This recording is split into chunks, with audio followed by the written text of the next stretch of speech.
Hi, I'm Felicity. Let's have a get well, stay well moment on mold. Mold is nothing new. In fact, the original Get Well, Stay Well book, which is the Bible, warns about the dangers of mold. Mold causes inflammation throughout the body. Leviticus 14:36-57 tells us that a house infected with mold is unclean, and the priest must be called. If the mold can't be removed, every stone of the house must be taken down. A new clean house must be built. Wiping over the mold or painting over the mold was not an option then and is not an option now. Research shows that around half of our homes and workplaces are infected with mold. Nowadays we refer to these as sick buildings. The source is lack of ventilation. Air conditioning and fans only spread the mold spores. Mold breathed into the lungs causes breathlessness and eventually can kill us. A common mold called Stachybotrys chatratum, black mold, causes everything from headaches to cancer. Another mold called Aspergillus causes severe lung infection and can also progress to whole body fungus infections. World-famous cancer doctor, Dr. Tullio Simoncini from Rome, has contended for years that cancer is a fungus, and he's been curing it too by killing the fungus. Doctors recently discovered that 25% of the population has a genetic weakness, the HLA gene.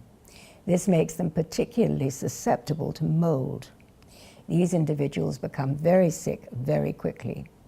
The mold seriously compromises their pulmonary and cardiovascular systems. It may be that these HLA-disposed children are the increasing number of diagnosed children with asthma from a young age. All they're suffering from really is an allergy to mold. The remaining 75% of us simply suffer slowly, increasingly fatigued, and if we live in a damp climate, as we do in the UK, of course, we are more likely to be susceptible to mold. If there has ever been leaks from burst pipes or flooding in our buildings, we are breathing in these toxic spores. The spores cause inflammation throughout the body. They cause migraines, panic attacks, shortness of breath, insomnia, depression, and anxiety. People become particularly sensitive to loud noises and bright lights. They get electric shocks from touching metals like a car door. We must detox as best we can with colonics, mineral and vitamin supplements, especially magnesium. Also curcumin and glutathione, N-acetylcysteine, Epsom salt baths, and alpha-lipoic acid. But for the 25% who have the HLA gene, these people must remove themselves from the cause of the mold, or they will simply never get well. Some have to move from their homes or change their jobs, so this is quite a life-changing condition. It has huge social ramifications.